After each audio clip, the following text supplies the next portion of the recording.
Hello students, आज की class में आपका स्वागत है। भारत के संविधान का निर्माण और ऐतिहासिक संदर्भ। भारत संविधान के निर्माण की प्रक्रिया जो है बहुत लंबी प्रक्रिया है। इसका संविधान की मूल भावना है कानून आधारित शासन की स्थापना, ताकि किसी की मनमर्जी से नहीं बल्कि नियम और कानूनों से के आधार पर ही शासन चले। भारत के लिए सबसे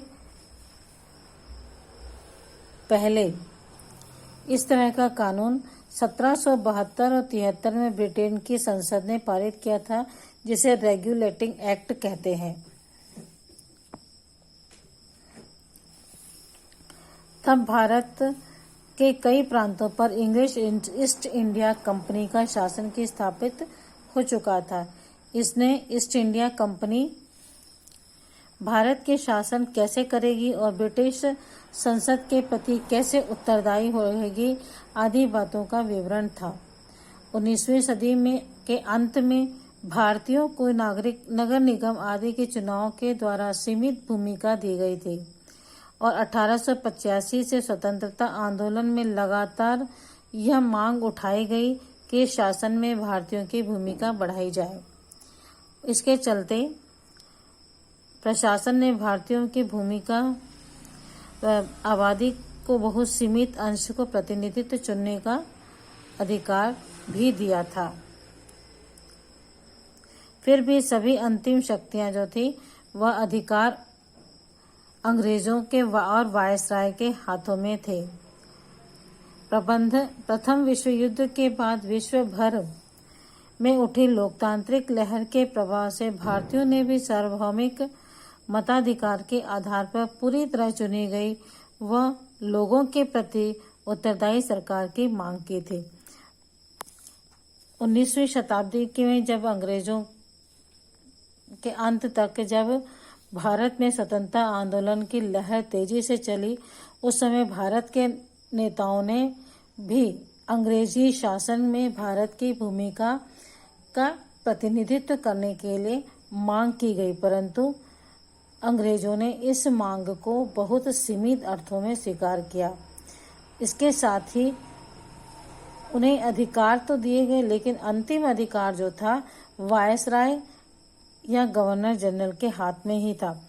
प्रथम विश्व युद्ध में जब लोकतांत्रिक सरकारें बनी, प्रथम विश्व युद्ध के पश्चात विश्व भर के सभी देशों में लोकतांत्रिक सरकारें बनी, तो इसका प्रभाव भारतीय जनता पर भी पड़ा।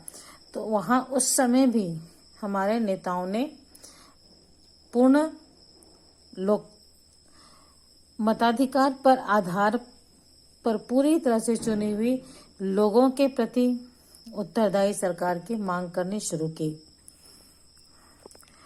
सन 1928 में भारत के सभी राजनीतिक दलों ने मोतीलाल नेहरू की अध्यक्षता में एक समिति गठित की। भारत के लिए एक संविधान का प्रारूप तैयार करना था। समिति की रिपोर्ट 10 अगस्त 1928 को पेश की गई। इस प्रारूप का मुख्य प्रावधान थे पूर्ण जिम्मेदार सरकार, यानी सभी वयस्क महिला व पुरुषों द्वारा चुनी गई सरकार, अल्पसंख्यकों के लिए आरक्षण, नागरिक अधिकार जैसे अभिव्यक्ति की स्वतंत्रता, धार्मिक स्वतंत्रता, पंथ निरपेक्षता, शांतिपूर्ण सभा सम्मेलन तथा संगठन व संघ बनाने का अधिकार, भाषा आधार पर प्रदेशों का पुनर्गठन। 1928 के बाद भारत सरकार स्वतंत्रता आंदोलन तीव्र होता गया। उसके दबाव को देखते हुए 1935 में ब्रिटिश संसद ने भारत शासन अधिनियम 1935 पारित किया, जिसमें भारत के एक सीमित हद तक चुने गए सदनों व उत्तरदायी मंत्रिमंडल द्वारा शासन का प्रावधान था। इसके कई प्रावधान ऐसे थे जो बाद में स्वतंत्र भारत के संविधान में भी समाविष्ट हुए। उदाहरण के लिए केंद्रीय सरकार और प्रांतीय सरकारों के बीच अधिकारों का बंटवारा, विधायिका में बहुमत दल द्वारा मंत्रिमंडल का गठन और सदन के प्रति उत्तरदायी सरकार, दलितों के लिए सीटों का आरक्षण आदि लेकिन कुछ बातों में सन 1935 के अधिनियम के में से स्वतंत्र भारत के संविधान में बहुत फर्क था। सन 1935 से मताधिकार भारत के लिए आरक्षित था।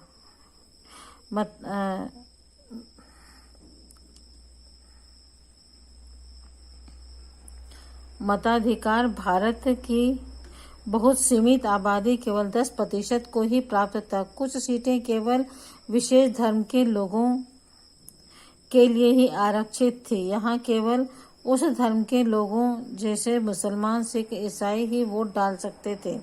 सन 1935 में भारत की पूर्ण स्वतंत्रता नहीं दी गई। ब्रिटिश सरकार द्वारा चुनी नियुक्त वायसराय या गवर्नर के पास कई महत्वपूर्ण अधिकार थे और चुनी गई विधायिका व सरकारों को भंग कर सकते थे या उनके द्वारा पारित कानूनों को अमान्य कर सकते थे। सन 1935 में संविधान के आधार पर सन 1937 में प्रांतीय विधानसभाओं के चुनाव हुए और अधिकतर प्रांतों में कांग्रेस दल की सरकारें बनी, लेकिन ये केवल 1939 तक ही चल पाई।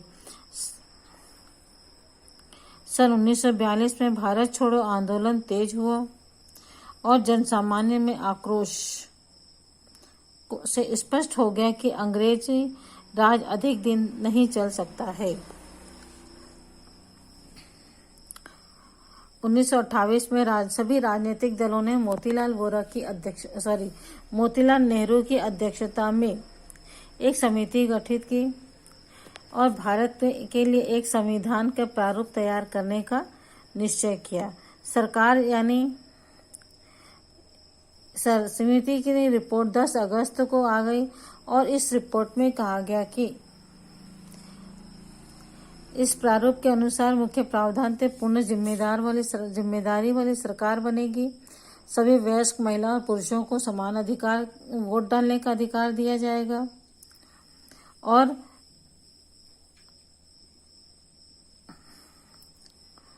अल्पसंख्यकों के लिए आरक्षण, नागरिकों के लिए नागरिक अधिकार जैसे अभिव्यक्ति स्वतंत्रता, धार्मिक स्वतंत्रता आदि अधिकारों का इसमें उल्लेख किया गया।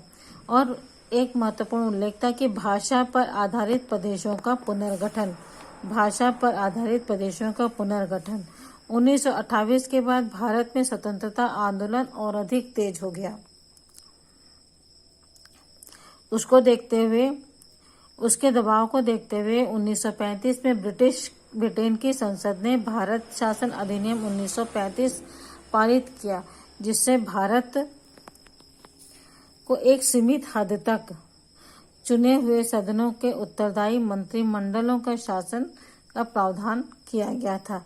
इस 1935 के इस अधिनियम के अंतर्गत कुछ नियम ऐसे थे जिन्हें भारतीय संविधान में ज्यों के त्यों अपनाया गया था, जैसे कि भारत के स्वतंत्रता संविधान में समाविष्ट हुए। कौन से थे वे अधिकार?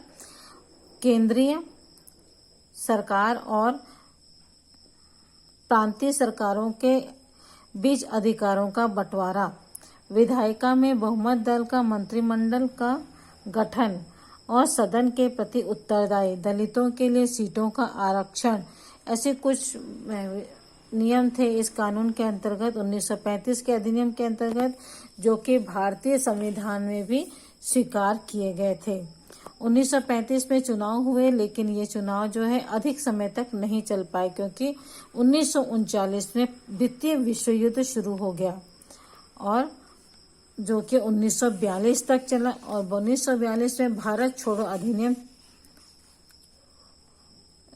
छोड़ो अधिनियम जो है आंदोलन और तेज हो गया, और जो कि जनमानस के आक्रोश से स्पष्ट हो गया था कि अब अंग्रेज भारत में अधिक दिनों तक नहीं रह सकते हैं या उनका शासन अधिक समय तक नहीं चल सकता है। संविधान सभा का गठन और काम के तरीके।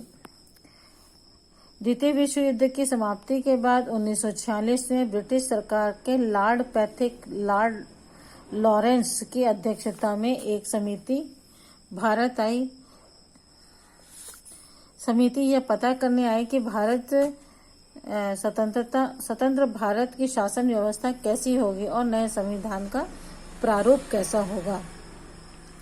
अर्थात नए संविधान के निर्माण के लिए की प्रक्रिया का सर्वे करने के लिए एक समिति भारत आई। कहाँ से आई थी? ब्रिटेन से भारत आई और उन्होंने यहाँ पर सर्वे करके पता किया कि भारत की किस प्रकार की शासन व्यवस्था बनानी चाहिए या बनाना चाहते हैं। समिति यह पता करने के लिए कि भारत भेजी गई कि स्वतंत्र भारत में शासन व्यवस्था कैसी होगी और नए संविधान का निर्माण की प्रक्रिया क्या होगी।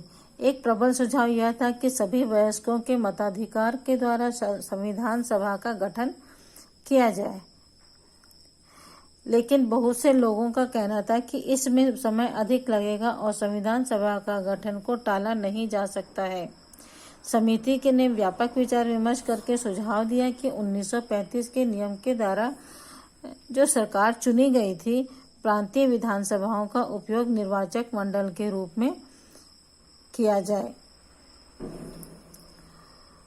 यानी सीधे नए चुनाव न कराकर पहले से चुनी हुई प्रांतीय सभाओं से प्रतिनिधि चुनकर संविधान सभा का गठन किया जाए।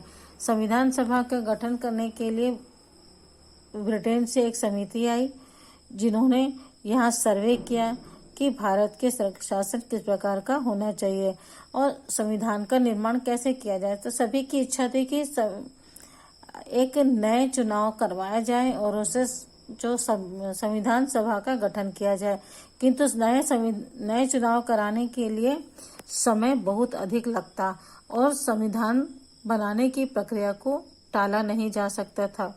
इस कारण उन्होंने 1935 में जो चुनाव हुए थे, उन्हीं चुनावों के द्वारा चुने हुए प्रतिनिधियों को ही संविधान सभा में शामिल किया और इस प्रकार संविधान सभा का निर्माण किया गया।